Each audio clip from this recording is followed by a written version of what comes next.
States Senate. We are taking it away from seniors, and we're using all of that money to start a new government program when we know that Medicare itself is going to go broke by the year 2017. I think we ought to be listening to one of the only two doctors in the United States Senate who really knows, who's been on the ground, who's met with the people, who understands what this means to senior citizens, a quarter of whom are on Medicare Advantage. And in the end, I believe we actually not only help the seniors to be more healthy, but we save a lot of money in the end. Trust me, I'm deeply concerned about the solvency of the Medicare Trust Fund. As you know, we've been sounding that alarm for years. That's why it's so shocking that we are debating a $2.5 trillion health reform bill that does almost nothing to make sure that Medicare is sound. In fact, does a lot of things to make it unsound, or almost nothing to make sure Medicare is around for future generations. Instead, we're just creating another federal entitlement program that we cannot afford, while Medicare is $38 trillion in unfunded liability. No, the senator's absolutely right. And, you know, a lot of people who are trying to defend these cuts are saying, well, you know, these extra costs in the Medicare Advantage programs are just going to make insurance companies' profits bigger and to help for large CEO salaries and so forth. But nothing could be further from the truth. The reality is, as the senator from Utah has already indicated, that 75% of this 14% extra payment goes to, in these plans, go to provide the seniors with the extra benefits that we are talking about here. And then 25% is returned to the federal government, right, not to insurance companies, not to CEOs. And I have a chart here. We're going to make this into a bigger one.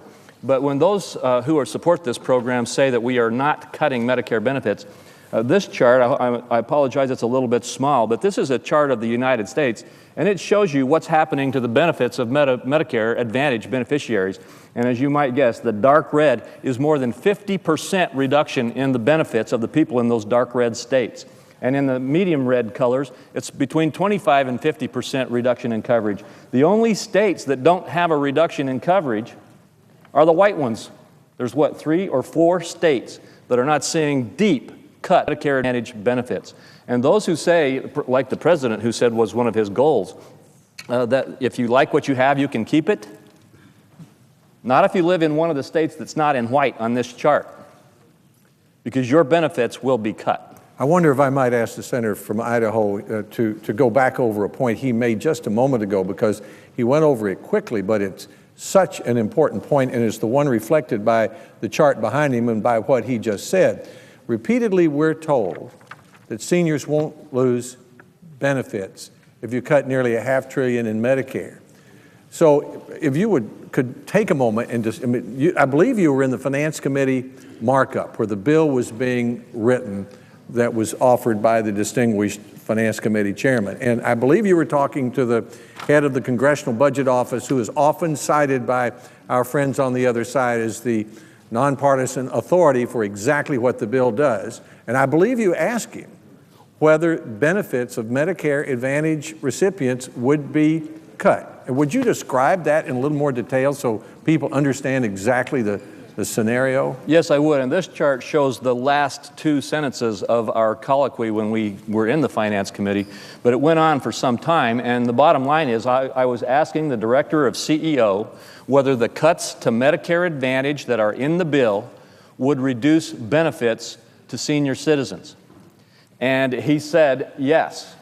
And the reason he had this phrase here that says, for those who would be enrolled otherwise under current law, the reason he prefaced it that way is because the rest of what he said that we don't have on the chart here is that for future seniors, it's not going to be a viable option. And so they, in the future, those who are not on it now, won't have a really significant viable option to get on it because it's going to be gutted.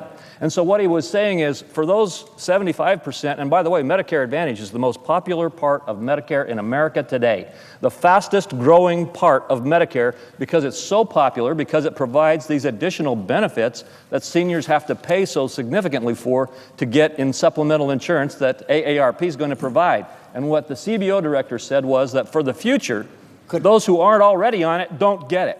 Could the senator from Texas and I go back a second to one of the things I mentioned earlier? Because in Texas, may I ask how many are under Medicare Advantage? I'd ask 500,000 of my constituents. 500,000 senior citizens in your state.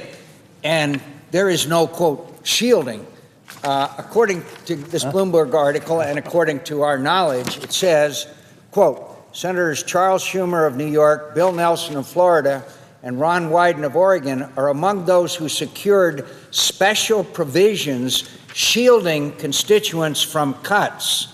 Casey, that's Senator Casey, it says he wants, quote, very comparable protections for his state, surprisingly enough, where more than 1/3 of Medicare beneficiaries participate in Medicare Advantage. Quote, it's the kind of thing that will likely be addressed on the floor, he said. I eagerly look forward to working on the other side of the aisle with all the members from those states, with the exception of New York, Florida, and Oregon, who have earned special shielding from these cuts. I look forward to working with them, and let's fix it for all of us. Right, Senator?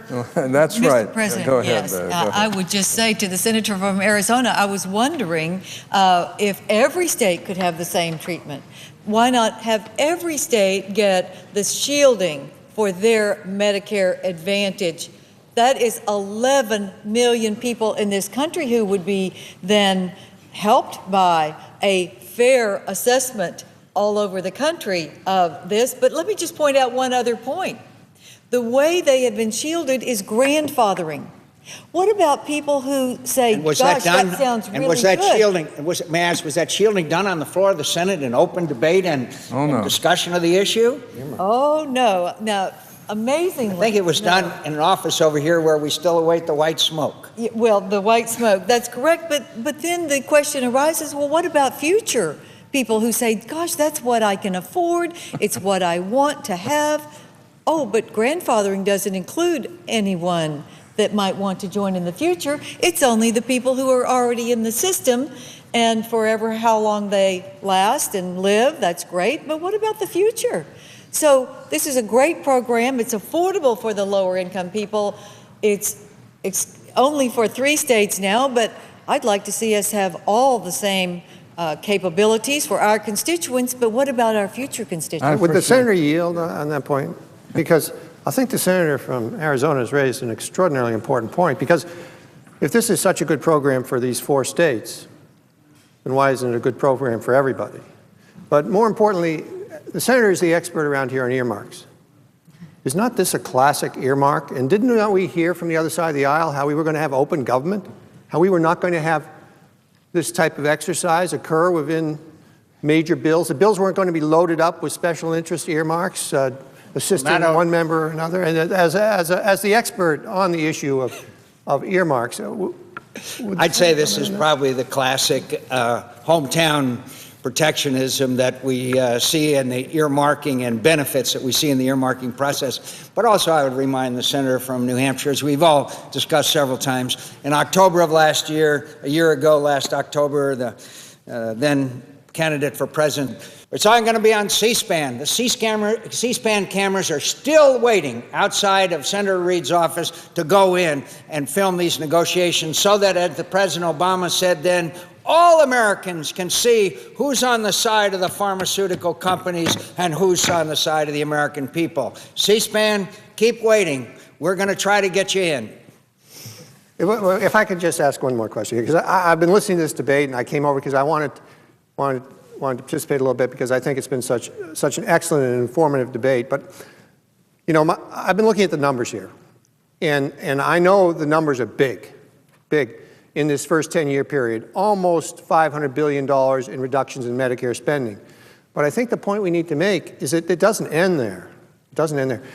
Those Medicare spending reductions, they go on into the next decade, too.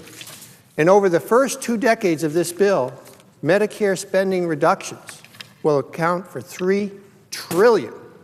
$3 trillion.